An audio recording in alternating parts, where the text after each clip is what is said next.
other countries with this virus? He said, I mean, remarkably badly. Do you agree? Well, in some respects, yes, and that I think that's a function of our country and how it is set up. You know, as you well know, and you mentioned it just a moment ago, it's a geographically large, diverse country with differences in geography, in climate, in cultural differences throughout the country. We have 50 states.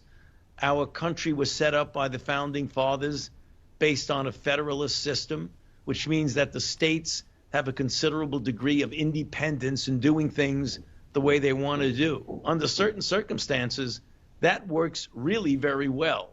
But when you're dealing with a pandemic virus that knows no borders or boundaries between states, when you do things in a disparate way, it doesn't lead to an optimal response. And unfortunately, that's what's happened. But Dr. Fauci, let's not just talk about the states. Let's talk about governance from the very top. Let's talk about the President of the United States of America, a man who you know better than I has, in the course of 9 months, mused about where coronavirus has come from. He's mused about how to treat it, including thoughts about using disinfectant. He's very often talked about masks in a way that has perhaps confused the American public. He's directed some of his critique at you personally, saying that you, his chief advisor on the virus, have made, quote, a lot of mistakes. Do you think that leadership from the very top has been an important problem in the U.S. response?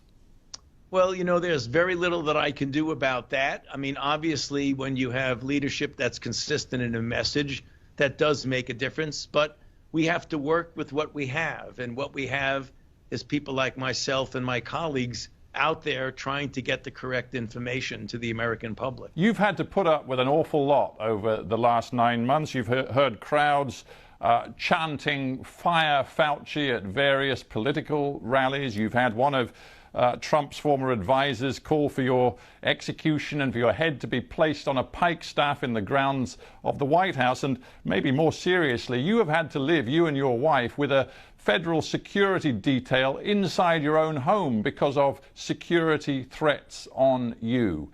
Has there been any time over the last 9 months when you have really, honestly felt close to some sort of emotional edge? To be quite honest with you, no.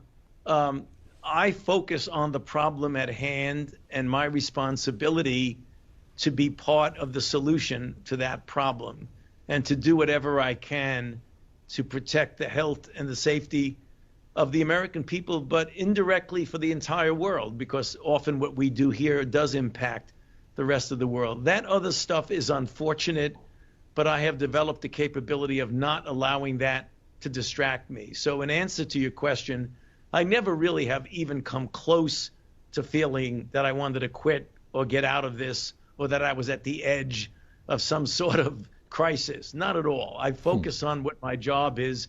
It's crystal clear in my mind, and the other stuff in my mind is just a lot of noise.